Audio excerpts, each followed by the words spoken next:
So guys, you have seen that in our bodies, or more accurately in our cells, there are a lot, in terms of diversity, you can see there are so many metabolic pathways which are involved in the metabolism of carbohydrates. Here, one thing I want to mention here is that when I say, or when we say that in our bodies, what do we mean? We actually mean in the bodies of the living organisms, or more specifically in the vertebrates. But not only in the vertebrates, in many other organisms also, organisms or other levels of classification also, they share homology in terms of these metabolic pathways. एक तरह के ही metabolic pathways हैं सब. Krebs cycle, glycolysis, gluconeogenesis, they share, these organisms share these pathways, which means that there is some evolutionary linkage. They are evolutionarily related. Not only the organisms are evolutionarily related, but the pathways which are occurring in these organisms, they are also evolutionarily related. And it's not difficult to understand, it's not difficult to comprehend, because we know all the information we have, that is in the form of DNA, and we share DNA with each other. And DNA have the genes which are encoded into proteins. And you saw that each and every metabolic pathway, it is regulated by proteins, the enzymes. So, because the genes are related with each other evolutionarily, so are the proteins.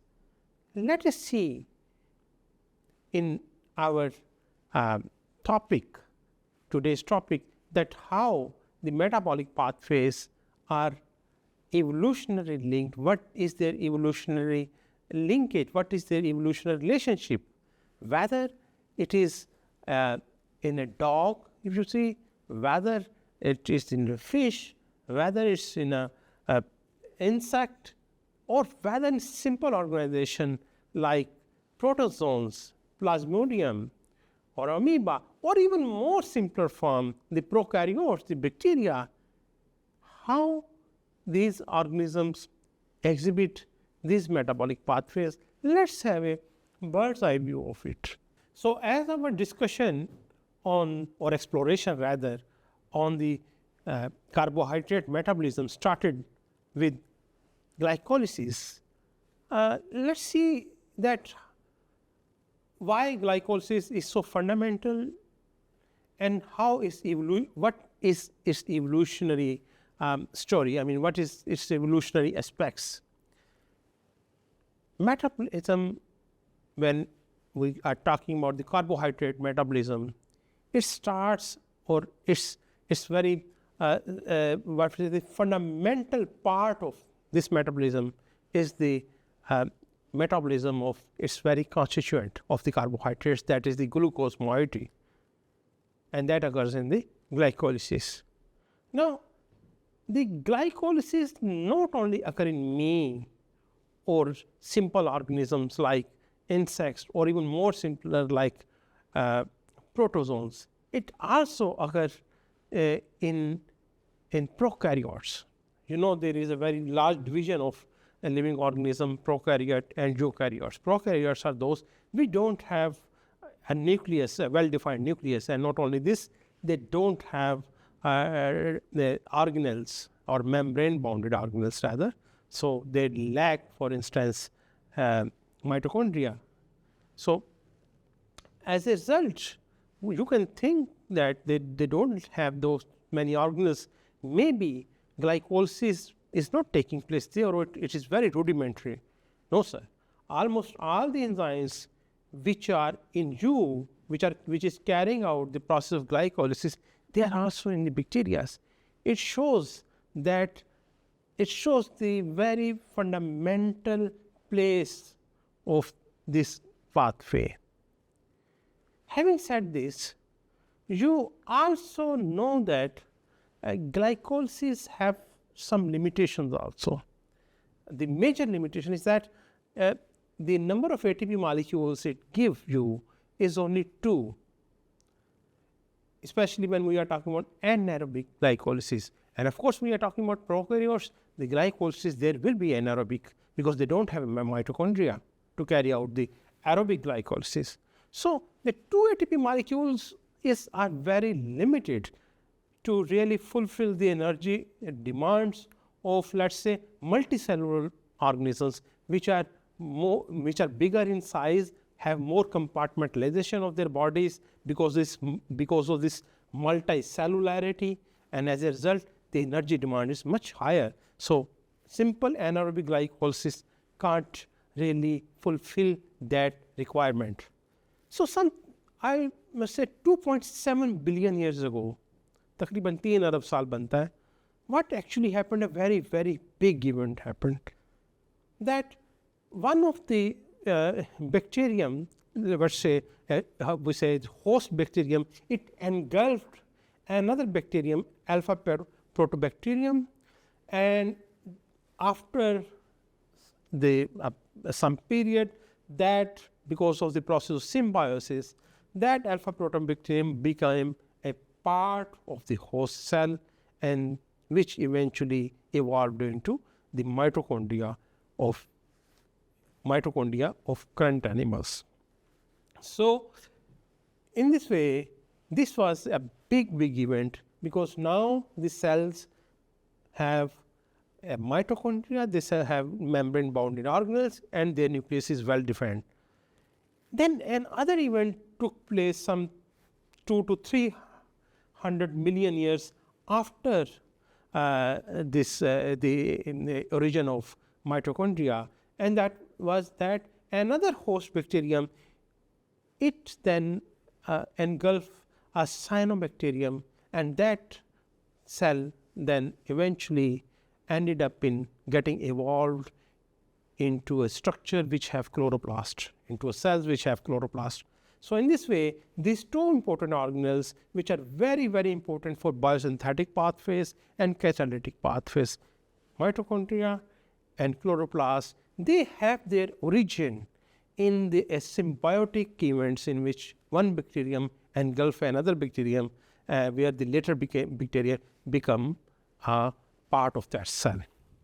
So, what happened that once you have mitochondria and once you had chloroplast, and because of activity of the chloroplast, that is a photosynthetic activity, you could have more and more oxygen in the atmosphere. Now, oxygen became the final receiver of the electrons of the electrotransport chain, and as a result of this,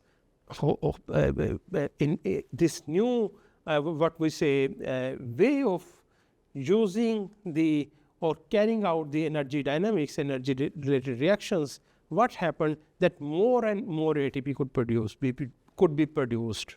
So, this is you have already studied that electron transport chain and chemiosmotic process give rise to almost, we say, 38 ATP molecules as compared to only 2 ATP molecules which you get because of simple anaerobic glycolysis. And the very pathway which is involved in this is the TCA. The pyruvate is converted into acetyl-CoA, then acetyl-CoA then enters into a cycle, and in which not only you get many important, extremely important intermediates, but also you get a lot of energy. So, in this way, the origin of eukaryotic organisms which have chloroplast and what we say the mitochondria, that was one of the biggest event in the evolutionary history of living organisms.